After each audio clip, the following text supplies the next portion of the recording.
demikian, intinya semua yang disampaikan hari ini akan keluar, ya. Tapi yang mana yang keluar tidak tahu juga. Yang mana yang jadi final, yang mana jadi bagian. Intinya yang akan kita bahas hari ini yang tidak ada, ya. Nah, untuk onkologi sebenarnya beberapa materinya ini sudah dilewati di blog-blog sebelumnya, seperti yang dokter itu sudah pernah dilewati. Kalau gastro sudah ada juga praktikumnya, dokter. Yang tidak ada praktikumnya itu yang kita satukan di onkologi, muskuloskeletal tidak ada praktikumnya. Jadi beberapa tumor muskuloskeletal kita memberikan di sini soft tissue, kemudian reproduksi, ya, genital wanita. Kalau genital wanita ada di guru, ya, itu ada praktikumnya. Jadi yang tidak pernah dipraktikumkan ini yang akan kita lihat siang hari ini. Nah, sebelum kalian lihat slide, kita bersama sedikit, ya, jangan sampai lain yang kami maksud, lain yang kalian maksud. Ya. Oke. Untuk tumornya kita ada organ kepala leher, kemudian hematolimfoid. Kalau hematolimfoid ini kemarin mungkin sudah didapatkan di hematologi beberapa tumor, jenis tumor, ya. Kemudian tumor pada sistem endokrin dan metabolik, sistem reproduksi, genital wanita dan payudara.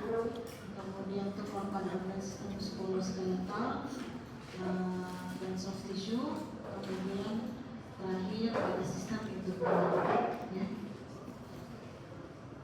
Nah, untuk yang di kepala leher tidak banyak yang kami ambil, jadi ini yang khas-khas saja, ya. Dan kasusnya juga sering ditemukan pada pasien-pasien dengan keluhan benjolan di daerah pipi atau di bawah rahang, ya. Gitu. Jadi ada 3 tumor yang akan kita bahas untuk kepala leher. Ada cystic carcinoma sama mucoepithelioid carcinoma. Yang 2 teratas ini terbanyak itu terjadi pada kelenjar air liur, ya, salivary gland. Kemudian yang ameloblastoma ini dia termasuk odontogenic tumor. Jadi saya rasa pernah kalian dapatkan pasien ini. Jadi dia pasien ini tumor di daerah rahang sini, ya. Biasanya keluhannya besar, nyeri, kadang tidak juga, ya. Kemudian tumornya ini untuk ameloblastoma ini sebenarnya dia tidak invasif, dia tidak metastasis, tapi dia sangat infiltratif untuk daerah yang dia tempati, ya. Nah, kita masuk ke adenoid cystic carcinoma. Adenoid cystic carcinoma. Jadi dari namanya sudah bisa dibayangkan, ya. Adenoid, ya, dari kelenjar, kemudian kistik, bentuknya kistik, kista, berarti berlumen, ya. Kemudian karsinoma, selnya ganas, ya. Nah, seperti ini. Jadi dia ada lumennya, ya, kistik, ya. Tumor ini sebenarnya pada kelenjar air liur, utamanya yang mayor, ya, mayor salivary gland, itu 60% terjadinya di area sini, ya, mayor salivary gland. Tumornya itu ada 2 jenis sel epitelial atau sel ductal dan sel mioepitelial, ya. Jadi sel ductal dan sel mioepitelial sebenarnya, ya, ada 2. Bentukannya, ya, seperti ini. Ada ada lubang-lubangnya, kristal-kristal, ada yang tubular, ada yang cribriform, ada yang solid. Tapi bisa kita temukan tidak ada lumennya. Tapi untuk yang kasus yang kalian mendapatkan nanti di mikroskop seperti ini. Jadi ini gambar sesuai dengan yang akan kalian lihat di mikroskop. Jadi dia menjualnya tumbuhnya lambat, nyeri ya, nyeri. Tapi kalian juga bisa parestesi malah tidak rasa apa-apa ya. Tapi ini yang namanya juga karsinoma ya. Nih, susunannya dia tubular, cribriform dan solid. Kalau cribriform ini seperti keju Swiss. Ini nggak sebut keju dan Swiss deh. Ya, jadi kayak keju yang biasa lihat di Tom and Jerry itu kejunya lubang-lubang, ya. Seperti itu. Jadi dia lubang-lubang seperti ini ya. Kemudian atau dia bilang telepon dial appearance. Atau bisa solid. Kalau solid tidak ada lagi lumen-lumennya, tidak ada lubang-lubangnya lagi, full semua tumor. Ya. Nah, yang mana selnya, sel dutalnya ya? Yang ini sel dutalnya. Jadi sel dutalnya itu bentuknya intinya bulat oval ya, hampir sama semua bentukannya. Ya. Dia kayak jinak, tapi dia karsinoma ya. Kemudian sitoplasmanya eosinofilik. Jadi ini sitoplasmanya yang merah-merah ya. Eosinofilik. Ini agak kabur, mungkin nanti di mikroskop bisa lebih jelas. Nah, terus yang mana sel mioepitelnya? Ya, sel mioepitel itu kalau kalian dapatkan sel-sel dengan sitoplasmanya clear seperti ini ya. Kemudian intinya mulai perforatif. Nah, inilah sel mioepitel. Ya. Jadi sel dutalnya berproliferasi, sel mioepitelnya juga ikut berproliferasi. Tapi kadang juga kita akan dapatkan sel mioepitel sitoplasmanya sudah tidak secantik ini lagi. Ya. Sudah tidak clear lagi. Tapi kalau ini masih kita dapatkan yang mioepitel ini dia clear. Ya. Nah, masuk ke mucoepidermoid carcinoma. Jadi sudah satu ya. Sudah satu adenoid cystic carcinoma. Sekarang mucoepidermoid carcinoma. Dari namanya ada mucoepidermoid carcinoma. Muco dari kata mukus ya. Sel yang memiliki mukus ya, cairan. Kemudian epidermoid, sel yang menyerupai sel squamous ya. Epidermoid karsinoma, ganas ya.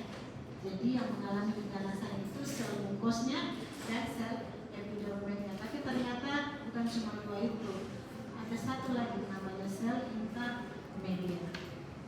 Nah, ini juga di salivary gland ya. Ini gambarnya sengaja saya ambil yang ini salivary gland normal, ini yang sudah mengalami keganasan. Dari jauh kelihatan sel-sel yang sitoplasmanya pucat-pucat ya. Mau dibilang clear juga tidak, mau dibilang eosinofilik juga. Ini kayak putih-putih ya. Walaupun beberapa di tepinya ini antara eosinofiliknya ya. Nah, kalau yang di sini ini sel kelenjar air liur yang normal. Jadi dia terdiri dari kelenjar-kelenjar yang dilapisi sel mukus ya. Intinya ada di basal dengan sitoplasma terisi mukus ya.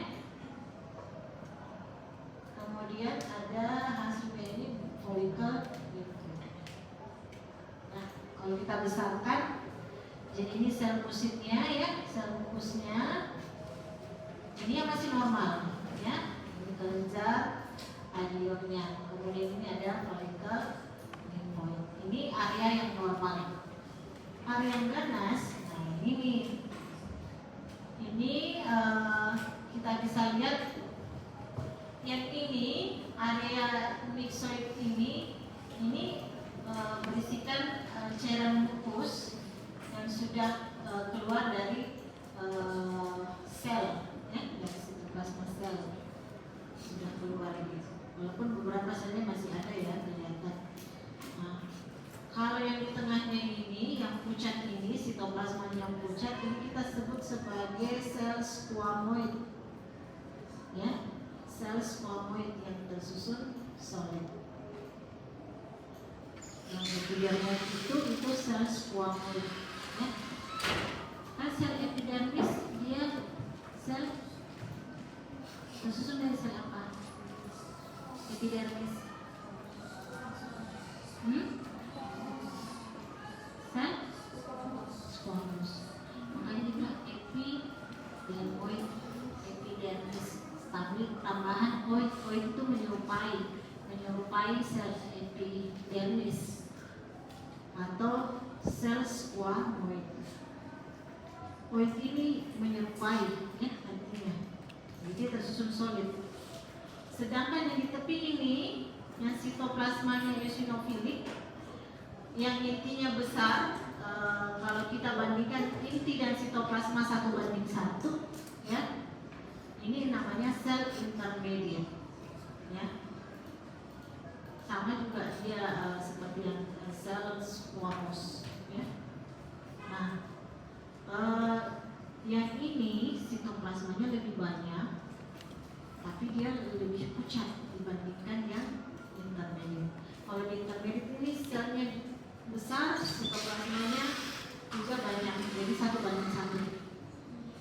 Ya, jadi itu 3 komponen sel yang bisa kita amati dari tumor epidermoid carcinoma.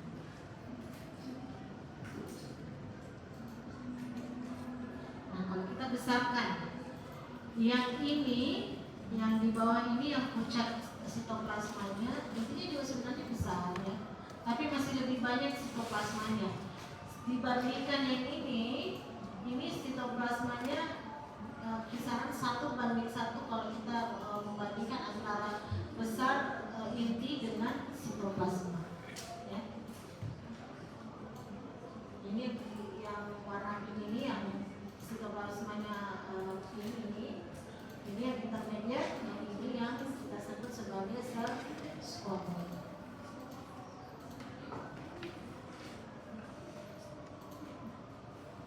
Nah, selesai 2 tumor. Sekarang kita masuk ke ameloblastoma. Nah, ameloblastoma seperti yang tadi saya katakan, dia ini tidak nyeri, ya, tapi dia bisa mendestruksi, dia bisa merusak tulang rahang kita, ya. Jadi dia odontogenic neoplasma, ya. Dia sel epitelnya tumbuh infiltratif lokal pada tulang rahang, ya. Jadi dia hanya ada di daerah tulang rahang kita, dia tidak akan berkeliling seperti payudara, ya, magma, dia tidak akan berkeliling, dia tetap di situ, tapi dia sangat menginfiltratif area sekitarnya, dia bisa mendestruksi, ya, merusak. Jadi tidak nyeri, tumbuh lambat, jika tidak ada diobati akan mencapai ukuran yang besar, dapat menggeser dan mengendurkan gigi, melebarkan dan merubah korteks, ya, dapat menyebabkan parestesia dan pada akhirnya merusak struktur daerah vital di sekitarnya, ya. Bisa juga merusak tulang rahang kita, ya. Ini seperti ini. Dia pelan-pelan pertumbuhannya dan tidak nyeri. Makanya kadang orang tidak merasa karena tidak merasa terganggu, ya, tidak dihiraukan, ya. Nanti membesar kalau sudah merusak tulang rahang baru dapat kelihatan. Nah, kalau tumor itu dipotong kemudian diprosesing dan lihat di bawah mikroskop dia seperti ini, dia kayak pulau-pulau, cantik sekali, ya. Dia pulau-pulau, ada batasnya tegas, ada jaringan fibros yang membatasi tegas ya. Yang di tepinya ini kelihatan padat selnya, ya. Yang bagian tepi kelihatan padat, yang tengah sepertinya longgar, ya. Atau sitoplasmanya banyak sehingga tampak sel-selnya agak longgar, ya. Dibandingkan yang tepi. Kalau kita besarkan, nah ini yang daerah tepi ini seperti berbaris seperti pagar, ya. Jadi dia kayak tersusun palisadi. Ini selnya dia sel kuboid hingga kolumnar, ya, yang daerah tepi ini. Kalau yang di tengah ini retikulum stellat ini selnya itu kayak runcing-runcing bersudut, ya. Dia runcing-runcing terus tersusun longgar karena sitoplasmanya banyak, ya. Dan bisa berakhir tampak seperti kista, ya, struktur kista. Kalau kita besarkan lagi, akan kelihatan seperti ini, ya. Jadi ini selnya sel kuboid, ini kayak kuboid, ada juga yang memanjang seperti kolumnar, ya, panjang-panjang, ada juga di bawahnya yang kuboid, jadi dia bersusun bertingkat, ya. Kemudian di dalamnya ini sel-sel retikulum stellatnya ini dia seperti bersudut karena kayak tertarik, ya, kayak seperti tarikan sitoplasmanya yang membesar sehingga tampak seperti kayak tertarik, ada serat-seratnya, ya. Ini sitoplasmanya yang banyak, ya. Jadi kalau kita sekilasnya kayak tertarik dia kayak bersudut pada akhirnya. Itu untuk ameloblastoma. Jadi ameloblastoma selesai. Ya. Sekarang kita masuk ke hematolimfoid. Hematolimfoid kita ambil kelenjar limfe. Secara garis besar terbagi atas dua tumor ganas, ya. Ya. Limfoma Hodgkin atau non Hodgkin, ya. Ini secara garis besar ada dua, Hodgkin dan non Hodgkin. Kalau dia Hodgkin berarti dia harus memiliki sel-sel Hodgkin atau sel Stumber, ya. Kalau non Hodgkin berarti sel itu tidak dimiliki oleh tumor tersebut, sel-sel Hodgkin atau sel Stumber tidak dimiliki. Ini limfoma non Hodgkin, ya. Untuk Hodgkin, nah kalau kita lihat sekilas ini masih jelas, ya, bahwa ini struktur kelenjar limfe. Masih ada seperti folikel limfoid dengan sentrum gravitatifumnya di tengah, ya. Walaupun batas antar folikel sudah tidak jelas, ya. Dari pembesaran kecil masih kelihatan seperti struktur kelenjar limfa dengan kapsul, ya. Jadi ada kapsulnya, jaringan ikat fibrus. Tapi kalau kita lihat dari jauh yang daerah tengah ini, sepertinya sel-selnya agak besar, ya, dari jauh. Yang ini juga seperti ada kelainan. Kita geser ke fokus lain.